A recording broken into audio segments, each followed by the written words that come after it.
ಹಾಗಾದ್ರೆ ಇವತ್ತು 47ರಲ್ಲಿ ಜಾತಿಯ ಹೆಸರಿನಲ್ಲಿ ದೇಶವನ್ನ ವಿಭಜನೆ ಮಾಡಿದ್ರು ಇದೇ ಕಾಂಗ್ರೆಸ್. ನೋಡಿ ಮತ್ತೆ ನೀವು ರಾಜ್ಯಕ್ಕೆ ವಿಚಾರ ಮಾತಾಡಿ ನೀವು ಇದನ್ನು ಅದನ್ನ ಅಗತ್ಯ ಉಂಟಾ? ಅಲ್ಲೆಲ್ಲ ಕೇಳ್ತಾರೆ ಮಾತಾಡ್ತಾರೆ ಇದರಲ್ಲಿ ಅವರ ಸಮಾಧಾನ ಕೇಳ್ತಾ ಇಲ್ವಾ? ಮತ್ತೆ ಅವ್ರ ಸಮಾಧಾನ ರಾಜಕೀಯಕ್ಕೆ ತರಬೇಕು. ನೀವು ರಾಜಕೀಯ ತರಬೇಕು ಮಾಡಿ ವಿಚಾರ ನಿಮ್ಗೆ ಯಾರು ಬಗ್ಗೆ ಸೀರಿಯಸ್ ಅದು ಬಿಟ್ಟು ಪಾಲಿಟಿಕ್ಸ್ ಮಾತಾಡ್ತೀರಿ. ನೀವು ಸಮಸ್ಯೆ ಆಗ್ತದೆ. ಕಾಂಗ್ರೆಸ್ಸಿನ ಮಾನಸಿಕತೆ ಏನು ಅಂತ ಅದು ಕಾಂಗ್ರೆಸ್ ನೋಡಿ ಮತ್ತೆ ನೀವು ಕಾಂಗ್ರೆಸ್ ಬಿಜೆಪಿ ಅಂತ ಯಾಕೆ ಮಾಡ್ತೀರಿ? ವಿಚಾರ ವಿಚಾರ ಮಾಡಿ. ನಿಮ್ಗೆ ಬಹುಶಃ ನೈಜ ಕಾಲೇಜಿದ್ರೆ ಸಬ್ಜೆಕ್ಟ್ ಬಗ್ಗೆ ಚರ್ಚೆ ಮಾಡಿ. ನಿಮ್ಗೆ ಬರೀ ರಾಜಕೀಯ ಮಾಡಬೇಕು ಇವತ್ತು ಕಾಲೇಜಿಲ್ಲ ಅಂತ ಏನ್ ಮಾಡ್ಲಿಕ್ಕೆ ಆಗುದಿಲ್ಲ. ಮಾತಾಡ್ಲಿಕ್ಕೆ ಎಲ್ಲ ಅವಕಾಶ ಮಾಡಿ ಕೊಟ್ಟಿದ್ದಾರೆ, ಎಲ್ಲ ಕೇಳ್ತಿದ್ದಾರೆ. ನೀವು ಚೆನ್ನಾಗಿ ಮಾತಾಡ್ತೀರಿ. ಪಾಲಿಟಿಕ್ಸ್ ಹಾಕಿದ್ರೆ ಸುಮ್ಮನೆ ಕೂತ್ಕೊಳ್ಬೇಕು ನೀವು. ಮತ್ತೆ ನೀವು ಪಾಲಿಟಿಕ್ಸ್ ಅಂತ ನೀವು ಅನಗತ್ಯವಾಗಿ ತಂದ್ರೆ ಸರ್ ಆಗ್ತದ? ನೀವು ಬಸ್ ಕರೆಕ್ಟ್ ಆಗಿ ಮತ್ತೆ ಬೇರೆಯವ್ರ ಬೈಕ್ ಕೆಲಸ ಮಾಡಿ ದಯವಿಟ್ಟು ನೋಡಿ. ಆಯ್ತು, ನೆಕ್ಸ್ಟ್ ಸರ್ಕಾರ ಉತ್ತರ ಕೊಡಿ. ಒಂದ್ ನಿಮಿಷ ಅಧ್ಯಕ್ಷರೇ, ಒಂದ್ ನಿಮಿಷ ಆಯ್ತು, ಒಬ್ರು ಮಾತಾಡ್ಲಿ ದಯವಿಟ್ಟು. ಅಧ್ಯಕ್ಷರೇ, ನಾವು ಅವರು ಸ್ವಲ್ಪ ಉದ್ದೇಶಪೂರ್ವಕವಾಗಿ ಪ್ರಚೋದನಾತ್ಮಕವಾಗಿ ಮಾತಾಡಿದ್ರು ಕೂಡ ಮಧ್ಯ ಪ್ರವೇಶ ಮಾಡಬಾರದು ಅಂತ ಸುಮ್ಮನೆ ಇದ್ದೇನೆ. ದುರ್ಲಾಭ ಅವರ ಉದ್ದೇಶ ಅವ್ರು ಮಾತಾಡ್ತಿದ್ದಾರೆ. ವಾಸ್ತವಾಂಶ ವಿಶ್ಲೇಷಣೆ ಅಲ್ಲ. ಅವರು ಬರೀ ಪ್ರಚೋದನೆ ಮಾಡೋದಕ್ಕೋಸ್ಕರ ನಮ್ಮ ತಾಳ್ಮೆ ಪರೀಕ್ಷೆ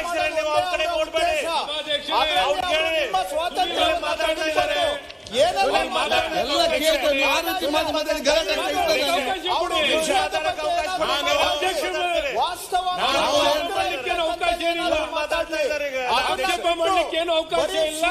ಕೇಳಿ, ಸ್ವಲ್ಪ ಕೇಳಿ.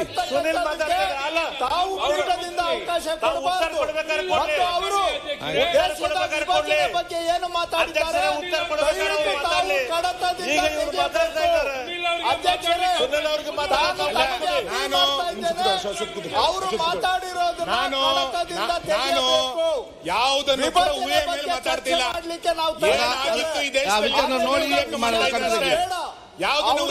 ನಾನು ಯಾವುದನ್ನು ಕೂಡ ಊಹೆ ಮೇಲೆ ಮಾತಾಡ್ತಾ ಇಲ್ಲ. ಬಗ್ಗೆ ಮಾತಾಡಿದ್ದಾರೆ. ನಾನು ದಯವಿಟ್ಟು ತಾವು ಕಡತದಿಂದ ತೆಗೆಯಲೇಬೇಕು. ಹಾಗೂ ಅವ್ರು ಮಾತಾಡ್ಲಿ, ನಾವು ಮಧ್ಯ ಪ್ರವೇಶ ಮಾಡ್ಲಿಕ್ಕೆ ಆಸಕ್ತಿ ಇಲ್ಲ. ಆದ್ರೆ ವಿಷಯದ ಬಗ್ಗೆ ವಾಸ್ತವಕ್ಕೆ ಹತ್ತಿರವಾಗಿ ಏನಾದ್ರೂ ಮಾತಾಡ್ಲಿ, ನಾವು ತಾಳ್ಮೆಯಿಂದ ಕೇಳ್ತೇವೆ.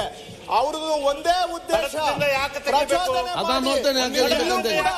ಹೊರಗಡೆ ಸಮಾಜದಲ್ಲಿ ಗಲಾಟೆ ಇಲ್ಲೂ ಗಲಾಟೆ ಮಾಡಬೇಕು ಅನ್ನೋ ಉದ್ದೇಶ ಏನು ಅವಕಾಶ ಕೊಟ್ಟಿದ್ದಾರೆ. ನಾನು ಹೇಳ್ತಾ ಇರೋದು ಆಯ್ತು. ಬಿಜೆಪಿ ಅವರು ಬೆಂಕಿ ಇಡೋದಕ್ಕೆ ಅಧ್ಯಕ್ಷರು ಕೆಲಸ ಮಾಡಿಲ್ಲ.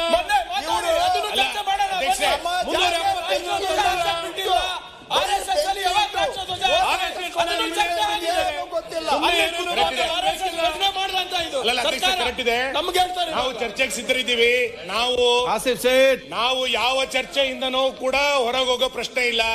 ಎಲ್ಲದನ್ನು ಚರ್ಚೆ ಮಾಡ್ಲಿಕ್ಕೆ ಸಿದ್ಧರಿದ್ದೀವಿ. ನಾನು ಹೇಳ್ತಾ ಇರೋದು ಏನಂತಂದ್ರೆ, ಮಾನ್ಯ ಅಧ್ಯಕ್ಷರೇ, ಮುಗಿಸ್ಬಿಡ್ತೇನೆ ಅಧ್ಯಕ್ಷರೇ. ಆಯ್ತು, 2 ನಿಮಿಷ ಮುಗಿಸ್ಬಿಡ್ತೇನೆ. ನಾನು ಯಾವುದನ್ನು ಕೂಡ ಊಹೆ ಮೇಲೆ ಮಾತಾಡ್ತಿಲ್ಲ. ಸರ್ಜಿಕಲ್ ಸ್ಟ್ರೈಕ್ ಆದಾಗ ಸಾಕ್ಷಿ ಕೇಳಿದ ಯಾವ ಪಾರ್ಟಿ ಸರ್ಜಿಕಲ್ ಸ್ಟ್ರೈಕ್ ಆಗಿದ್ದಾಗ? ಅಂದ್ರೆ ಅವತ್ತು ಈ ದೇಶದ ಬಗ್ಗೆ ಕಳಕಳಿ ಇರ್ಲಿಲ್ಲ ಅಂತ. ಕಳಕಳಿ ಇರ್ಲಿಲ್ಲ. ಅದು ಸಭೆ ಚರ್ಚೆ ಮಾಡಿ. ಈಗ RSS ಬಗ್ಗೆ ಮಾತಾಡ್ತಾರೆ. ಹುಬ್ಬಳ್ಳಿಯಲ್ಲಿ ರಾಷ್ಟ್ರಧ್ವಜ ಯಾವ ಪಾರ್ಟಿ? ಹುಬ್ಬಳ್ಳಿಯಲ್ಲಿ ರಾಷ್ಟ್ರಧ್ವಜವನ್ನು ಯಾವ ಪಾರ್ಟಿ? ನಿಮ್ಮ ಇವತ್ತು ಇದೇ ಮಾನಸಿಕತೆ ಇರುವಂತವ್ರ ಕಾರಣಕ್ಕೆ ಇವತ್ತು ಇವರಿಗೆ ಸತ್ಯ ಹೇಳಿ ಇವರಿಗೆ ಯಾಕೆ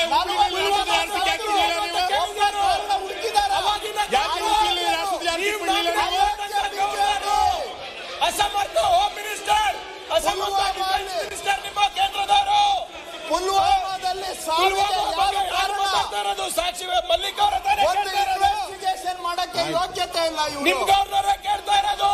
ಬರೀ ಈಗ ಕೂತ್ಕೊಳ್ಳಿ. ರಾಜಕೀಯಕ್ಕೆ ಬಳಸ್ತಾರೆ. ಅಧ್ಯಕ್ಷರೇ ಉದ್ದೇಶ ಏನು ಇವ್ರದ್ದು? ಈಗ ಸೋಲ್ಜರ್ಸ್ ಎಲ್ಲಿ ಈಗ ನಾನು ಹೇಳ್ ಕೇಳಿ ಈಗ ಒಂದ್ ಸೆಕೆಂಡ್ ಅಧ್ಯಕ್ಷೆ ಈಗ ಅಲ್ಲ ನೀವು ಒಂದ್ ಸೆಕೆಂಡ್ ಇಲ್ಲ ಒಂದ್ ಸೆಕೆಂಡ್ ಅವ್ರ ಗವರ್ನರ್ ಕೇಳಿರೋದು. ಅಧ್ಯಕ್ಷರೇ, ನಾನು ಈಗ ಒಂದ್ second. ತಮ್ಮಲ್ಲಿ ಮನವಿ ಮಾಡೋದು, ತಾವು ಅವರಿಗೆ ಯಾವ ವಿಷಯಕ್ಕೆ ಅವಕಾಶ ಕೊಟ್ಟಿದ್ದೀರಿ ಅದ್ರ ಬಗ್ಗೆ ಮಾತಾಡ್ಲಿ. ಪುಲ್ವಾಮಾ ಮಾತಾಡಿದ್ರೆ ನಮಗೂ ಗೊತ್ತು, 40 ಜನ ಸತ್ತವರಿಗೆ ಕಾರಣ ಯಾರು, ಹಾಕುವವರ ಕಾರಣ ಯಾರು ಅಂತ ಹೇಳಕ್ಕಾಗಿಲ್ಲ. ಬೋಗಸ್. ಆಯ್ತು ನಿಮ್ಮ ಅಯೋಗ್ಯ ಸರ್ಕಾರ, ನಿಮಗೆ ಯಾರು ಕಾರಣ, ಆಯ್ತು ಈಗ. ಯಾರು ದಾಳಿ ಮಾಡಿದ್ದು ಅಂತ ಸರಿ ಈಗ. ಹೇಳಕ್ಕೆ ಯೋಗ್ಯತೆ ಇಲ್ಲ ನಿಮಗೆ. ನೀವ್ ಈಗ ಮುಂದುವರಿಸಬೇಕಾ ಅದಕ್ಕೆ ಇದನ್ನು ಪರಿಹಾರ ಆಗ್ಬೇಕಾ? ಅಯೋಗ್ಯರು ಇವರು, ಆಯ್ತು ಅಯೋಗ್ಯ ಸರ್ಕಾರ. ಸರಿ ಈಗ ಈಗ ಅಯೋಗ್ಯ ಅಯೋಗ್ಯ ಅಯೋಗ್ಯ ನೀವು. ಅವ್ರು ಈಗ ಹೇಳ್ತೇನೆ ನೀವೀಗ ಮತ್ತೆ ನೀವು ಹೇಳ್ತೇನೆ ನಾಲಾಯ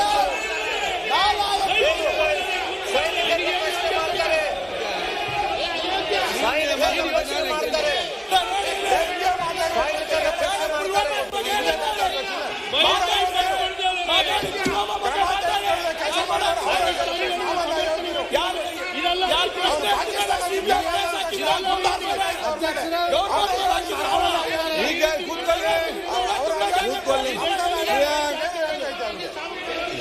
ಕೂತ್ಕೊಳ್ಳಿ ನೀವು ಸರ್ಕಾರದಲ್ಲಿದ್ದೀರಿ, ಕೂತ್ಕೊಳ್ಳಿ. ಪ್ರತಿಪಕ್ಷ ಕೂತ್ಕೊಳ್ಳಿಲ್ಲ, ಕೂತ್ಕೊಳ್ಳಿ. ಮಾನ್ಯ ಅಧ್ಯಕ್ಷೆ, ಒಂದು ನಿಮಿಷ ಆಯ್ತು ರವಿ, ಮಾನ್ಯ ಅಧ್ಯಕ್ಷೆ. ಒಂದ್ಸಲ ಬಸ್ ಅಂತ ಕೂತ್ಕೊಳ್ಳಿ. ಆಯ್ತು ಬಸ್ ಕೂತ್ಕೊಳ್ಳಿ. ಅಧ್ಯಕ್ಷೆ ಆನಂದ್ ಅಧ್ಯಕ್ಷೆ ಒಂದ್ ನಿಮಿಷ. ಆನಂದ್ ಅಧ್ಯಕ್ಷೆ, ಈ ಒಂದ್ second. ಘಟನೆ ಸುನೀಲ್. ಆದ್ರೂ ಕೂಡ ಸುನೀಲ್. ಇಲ್ಲಿಯ ತನಕ ಆರೋಪಿಗಳನ್ನು ಬಂಧಿಸಿಲ್ಲ. ಅವ್ರು ಅಯೋಗ್ಯರು, ಆಯ್ತು ಒಂದ್ ಸೆಕೆಂಡ್. ಅವ್ರು ಅಯೋಗ್ಯರು, ನಾವಲ್ಲ. ಆಯ್ತು ಇಲ್ಲಿಯ ತನಕ ಬಂಧನ ಆಗ್ಲಿಲ್ಲಲ್ಲ, ಅದಕ್ಕೆ ಅವ್ರು ಅಯೋಗ್ಯರು, ನಾವು ಈಗ- ಅಯೋಗ್ಯರಲ್ಲ. ಯಾರು ಅಯೋಗ್ಯರು ಈಗ ಅಲ್ಲ ಅಧ್ಯಕ್ಷೆ.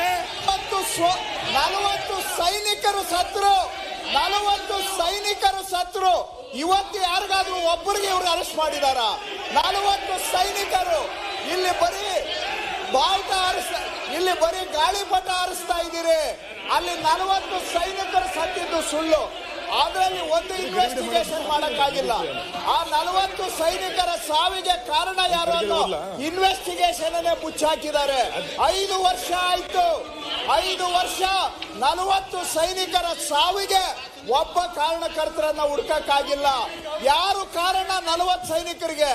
ಇವತ್ತು ಇಲ್ಲಿ ಬರೀ ಡಾಕ್ಟರ್ಡ್ ವಿಡಿಯೋಗಳು ಅವು ಇವುಗಳನ್ನ ಇಟ್ಕೊಂಡು ಮಾತಾಡ್ತಾರೆ.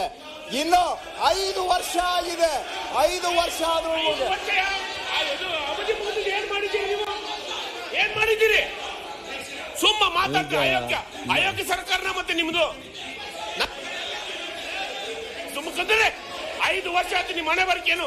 ಆಯ್ತು ಮಂತ್ರಿಗಳೇ. ಅದ್ರ ಬಗ್ಗೆ ನಮ್ಮ ಬಗ್ಗೆ ಮಾತಾಡ್ತೀರಿ. ನೀವ್ ಇವತ್ತು ಇದನ್ನೆಲ್ಲ ರಾಜಕಾರಣ ಬಿಟ್ರೆ ಬದ್ಲಿ ಏನು ಗೊತ್ತಿಲ್ಲ ನಿಮ್ಗೆ. ಈ ದೇಶದ ಅಭಿವೃದ್ಧಿ ಗೊತ್ತಿಲ್ಲ. ಕುಂದರಿ ಸಾಕು ನೋಡಿದ್ದೀವಿ. ಅಲ್ಲಿ ಒಂದ್ ಸೆಕೆಂಡ್ ಸುನಿ ಕೂತ್ಕೊಳ್ಳಿ. ಆಯ್ತು, ಎಲ್ಲರಿಗೂ ಕೊಡ್ತೇನೆ ಮಾತಾಡ್ಲಿಕ್ಕೆ, ಎಲ್ಲರಿಗೂ ಕೊಡ್ತೇನೆ. ರಾತ್ರಿ ಬೆಳಿಗ್ಗೆ ತನಕ ಕೂತ್ಕೊಳ್ಳಿ ಸರ್, ಕೂತ್ಕೊಳ್ಳಿ. ಇವತ್ತು ನಾಳೆ ಬೆಳಿಗ್ಗೆ ತನಕ ಆದ್ರೆ ನಿಮ್ಗೆಲ್ಲರಿಗೂ ಮಾತಾಡ್ಲಿಕ್ಕೆ ಅವಕಾಶ ಕೊಡ್ತೇನೆ. ನಾಳೆ ಬೆಳಿಗ್ಗೆ ಆದ್ರೆ ನಿಮ್ಮನ್ನು ಬಿಡುದಿಲ್ಲ, ಇವತ್ತು ಇಡೀ ರಾತ್ರಿ ಬಿಡುದಿಲ್ಲ. ಕೂತ್ಕೊಳ್ಳಿ, ಎಲ್ಲರಿಗೂ ಕೊಡ್ತೇನೆ. ಯಾರಿಗೆಲ್ಲ ಮಾತಾಡಬೇಕು ಎಷ್ಟು ಬೇಕು ನಾನೀಗ. ಸುನಿಲ್ ಅವರೇ, ಈ ಒಂದು ಗಂಭೀರ ವಿಚಾರ ನಾವೆಲ್ಲ ಒಗ್ಗಟ್ಟಿನಿಂದ ಚರ್ಚೆ ಆಗಬೇಕು, ಸತ್ಯಾಂಶ ತಿಳಿಬೇಕಂದ್ರೆ ಎಲ್ಲರಿಗೂ ಕೂಡ ಒಂದು ದೊಡ್ಡ ಆಯ್ತು. ಒಂದು ನಿಮಿಷ ಅವರೇ, ಒಂದು ನಿಮಿಷ. ನಿಮ್ಗೆ ಏನ್ ಬೇಕಾದ್ರೆ ಬಳಸ್ಬೋದಾ? ಅವ್ರಿಗೇನು ಅದು ಏನು ನಾನು ಅದು ನೋಡ್ತೇನೆ. ಇಲ್ಲಿ ವಿಚಾರ ಏನಿದೆ ಅಂತ ಹೇಳಿದ್ರೆ, ನಿಮ್ಗೆ ಯಾರಿಗೆಲ್ಲ ಮಾತಾಡ್ಲಿಕ್ಕೆ ಬೇಕು ದಯವಿಟ್ಟು ಪಟ್ಟಿ ಕೊಡಿ. ನಾಳೆ ಬೆಳಿಗ್ಗೆ ತನಕ ನಿಮ್ಮನ್ನು ಮಾತಾಡಿಸಿಯೇ ನಾನು ಕಳಿಸುವುದಿಲ್ಲ, ಊರಿಗೆ ಕಳಿಸುವುದಿಲ್ಲ.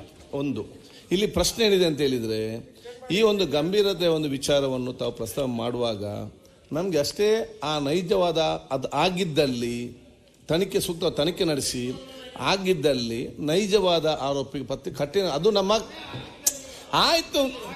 ಅದು ತನಿಖೆ ನೋಡಿ ಇವ್ರೆ, ನಾನು ಹೇಳಿದ ಕೇಳಿ. ನಿಮ್ಮ ಕೊಠಡಿಯಲ್ಲಿ ಟಿವಿ ಒಂದು ನಿಮಿಷ ಅಲ್ಲ, ಯಾರ್ಯಾದ್ರು ನೋಡಿ ಅದನ್ನು ಪತ್ತೆ ಹಚ್ಚಿ. ಒಂದ್ ಸೆಕೆಂಡ್ ಸುನೀಲ್, ಅದಕ್ಕೆ ಕಠಿಣವಾದ ಕ್ರಮ ತೆಗೊಳ್ಬೇಕಂತೇಳಿ ಇಲ್ಲಿ ಚರ್ಚೆ